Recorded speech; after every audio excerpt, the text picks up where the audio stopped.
always been you, Gabriel.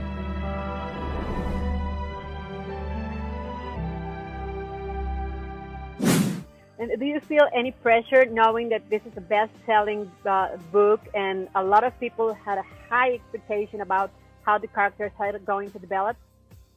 Oh, yes, completely. I think when you're portraying a much-loved character that people have emotionally invested in, there's incredible pressure to deliver something that people have conjured in their minds and find the essence of the thing that they loved about that character. I think anyone who's portraying something that already exists in the ether is going to feel a level of that, like a responsibility to the people who love this already.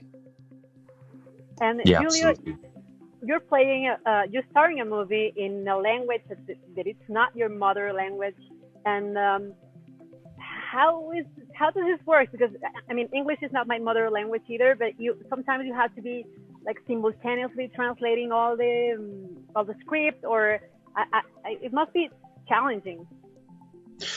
It was the most challenging part of the entire process, absolutely, because at the very beginning we had an idea of what Gabriel should sound like, which was more British than we decided it was supposed to be more Middle Atlantic, which is a completely different sound from the late 40, 50. And then we kind of adapt to what it is right now, which is basically American Mid-Atlantic English. I don't even know. But yeah, was absolutely scary for me. When you do something like that, especially because there were so much big and high expectations, and most of the readers are Americans and people from around the world. I was not sleeping the first 2-3 weeks when I decided to do the movie. I was like, oh my gosh, what I signed for. I'm not going to be able to make it. But then Tosca was so nice. She gave me this great guy. There was Thomas, was my voice coach. He helped me so much. And also the fact that I work with Melanie, which is such a lovely person to work with. And I think we've done a great job. And well, I love the story. It's already written, but how much are you allowed to add to your characters? Because I know the franchise is still going on. Oh, how much are we allowed to add to our characters? I think we can keep growing them internally and emotionally, but in terms of bringing elements that aren't in the book into our character, no, we have to stay as authentic to the book as possible. Tosca is someone who loves the romance genre very much. And so for her, she has a real insight understanding of the fans and how important it is to be as close to the book as possible for the experience of the audience. Absolutely. How about you, Giulio? The same. I agree completely with Melanie. Of course, it's a process. Of course, the Gabriel that I can portray today, it's not maybe the Gabriel that I portrayed last year. It's a never-ending process of growing and understanding psychology, and now I know that I can do things in a different way. But in terms of words and manners, there's not much space to add any changes, because Tosca is very much, let's say, obsessed with the book in terms of as a reader. She really wants to give to the audience what they are looking for, and it's a very delicate process, because as soon as you go out of that sort of a field, it might look good, but it's not what the readers want, and we're doing this for the readers. So I think also this is why most of the adaptation of famous books in the past into movies have failed. Somehow they were not that loved as much as the book was. Yeah, and they may be wonderful in their own right as a film, but because they haven't stayed true to the book, that there's always some sort of disappointment. I think it's adaptations are tricky because I think a book is always going to feel better because you have this sort of, you're creating with the book at the same time because you have the images in your mind. And I think that's why it's always going to be a gauntlet for someone adapting. How do I give this creative integrity and birth something new, but also stay close enough to the book that people feel like it's been honored? And you released 3 parts of Gabriel's Inferno this year. Why not create a TV series? Why release the 3 movies in 1 year?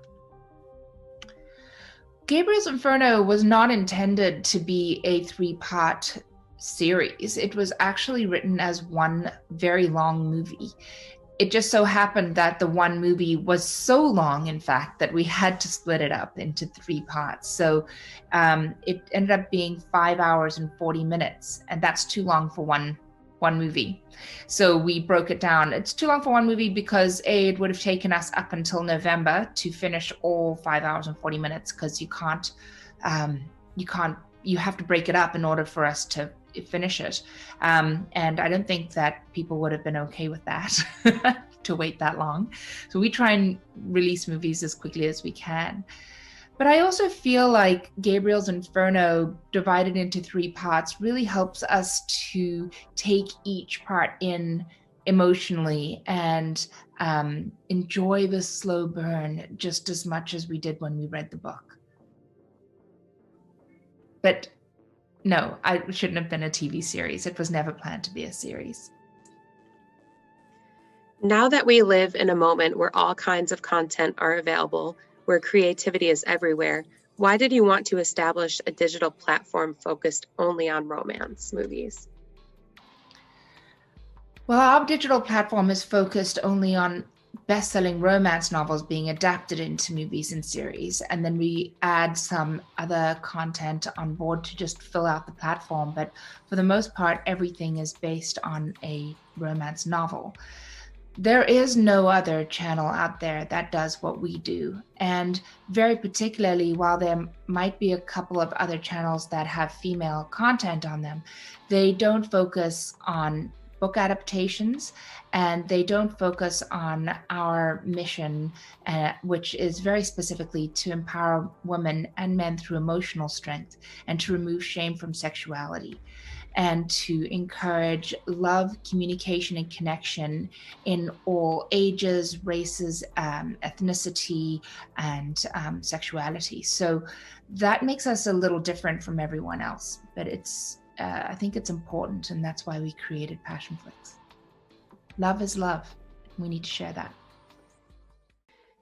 Does it make any difference to you as a director when you're making a movie to know in advance that it is going to live on a digital platform rather than on a big screen in a movie theater?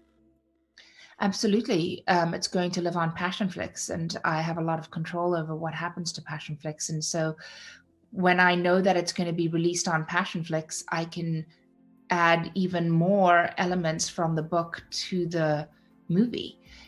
If it's going to live on somebody else's platform, or if it's going to go to the theaters, somebody else is going to have a say in what we're allowed to put into the movie and what we're not.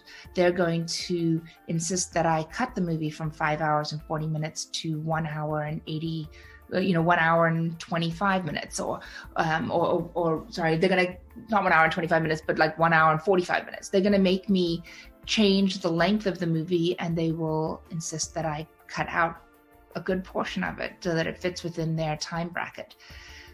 When I make a movie for PassionFlix, there is no time bracket. There is no, limit to the amount of time, other than our ability to create a good story with the script, and the amount of time that it takes for us to actually make a movie, and the cost, really. But otherwise, we can make these movies for as long as we want. Nobody else has an influence on them except for myself, the authors, and the fans.